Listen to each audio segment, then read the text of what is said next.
वास्तव में ही इन्होंने जो है बहुत अच्छी अलग जगह रखी है। और मैं आपके सभी जो ठठेड़ा गांव के निवासी हैं इनको भी नमन करता हूं कि ये इतना सुंदर जो आयोजन करा है और इन बच्चों के लिए जो माहौल पैदा किया है उनके लिए भी मेरा नमन। और अब ये जो आधुनिक दौड़ है इसमें जो है आर्थिक रूप से भी, सामाजिक रूप से भी, राजनीतिक रूप से भी दौड़ लग रही है। और मजबूत सबसे ज़्यादा क्या है, हर आदमी इस समाज में मजबूत होने के लिए दौड़ लगा रहा है, चाहे किसी भी प्रकार का प्रयास कर रहा है। यदि आज मैं यहाँ आया हूँ तो किसी न किसी अपने आप को कहीं ना कहीं किसी न किसी क्षेत्र में मजबूत करने के लिए आया हूँ। मैं ये नहीं कि भी आपको मजबूत करने का समाज जो है वापस देता है। साइंस में आपने 9th और 10th पढ़ा होगा, क्रिया की प्रतिक्रिया होती है, तो जो जितना जिसको देता है निश्चित रूप से उतना उसको मिल रहा है। और यदि आपको इस दुनिया में सबसे ज्यादा मजबूत होना है तो वो केवल और केवल आपको क्या कर सकती है, शिक्षा कर सकती है। सबसे ज्यादा यदि आज मैं यहाँ खड़ा हूँ तो शिक्षा के कारण ही खड़ा हूँ।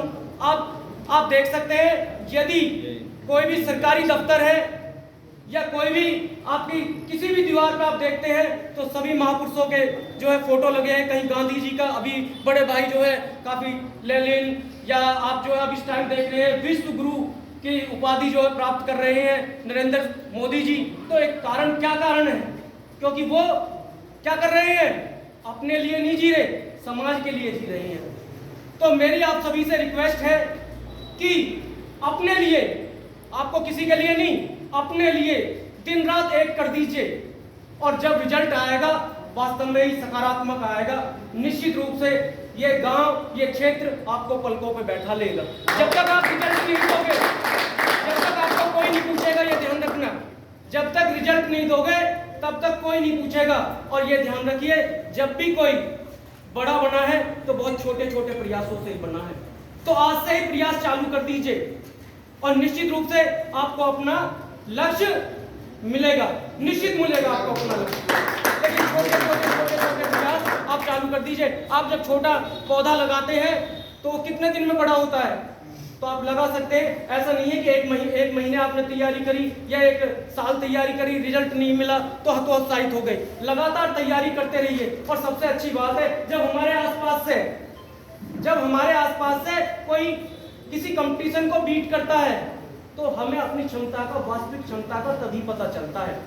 कैसे कि भाई इस लड़के ने यदि IAS निकाल दिया है, मेरे साथ ही पढ़ता था, इसमें तो कोई विशेष टैलेंट नहीं था, लेकिन जब इसने निकाल दिया है तो मैं भी निकाल दूंगा। कभी लड़का जो IAS बन गया, उस गांव से जो इतने PCS बन गए या दरोगा बन गए, उनसे हमें इतना मोटिवेशन नहीं मिलता।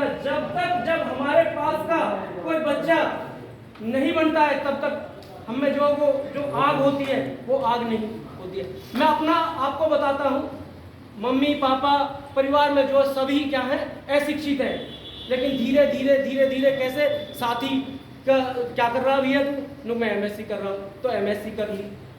साथी का फोन आया, भाई क्या कर रहे हो, CCH यूनिवर्सिटी कैंपस से जो है M.Ed कर रहा हूँ, चलो हमने भी भर दिया। उनके सहारे से हम भी डर गए। ऐसे ही पता चला कि क्या चल रहा है, कि क्या नाम है भाई, डॉक्टरेट से जो है प्रिंसिपल बन जाते हैं। एक प्रिंसिपल ने हमारे ने बताया तो PhD कर ली। तो इस प्रकार से जो है खरबूजे को देख के खरबूजा रंग बदलता है। तो इसी प्रकार को आपको भी, जब आपके पास से ये जो लाइब्रेरी बनी है, वास्तव में ही देख लेना, इस लाइब्रेरी का इतने फायदे हैं कि हमारे गांव से 10 लड़के उसमें जो है सिलेक्ट हुए हैं। और सबसे हमारा समाज क्यों पिछड़ रहा है मैं आपको बता देना चाहता हूँ। समाज क्योंकि अभी हम जो फोकस कर रहे हैं 50% आबादी पर कर रहे हैं, केवल और केवल पुरुष प्रधान समाज पर ही हम फोकस कर रहे हैं, इसलिए जो है पीछे है। अभी हमारे गांव से क्या नाम है, मेजर रूप सिंह जी हैं, वो खुद शिक्षित थे, मैं उदाहरण देना चाहता हूँ, खुद शिक्षित थे लेकिन वाइफ जो है अशिक्षित थी।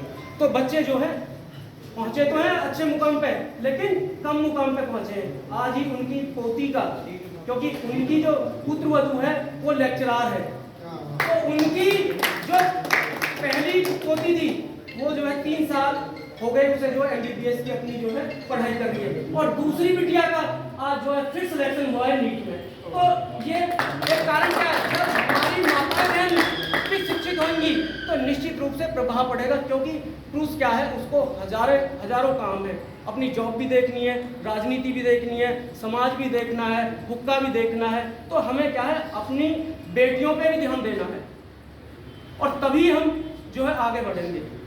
और ये ध्यान रखिए, पूरी यूपी में जितने भी डिग्री कॉलेज हैं, मैं आपको बता दूं, जैसे मैंने डॉक्टरेट कर लिया है तो मैं इस टाइम उन डिग्री कॉलेजों में लेक्चरर बनने के लिए तैयार हूं। लेकिन क्यों नहीं बन पा रहा?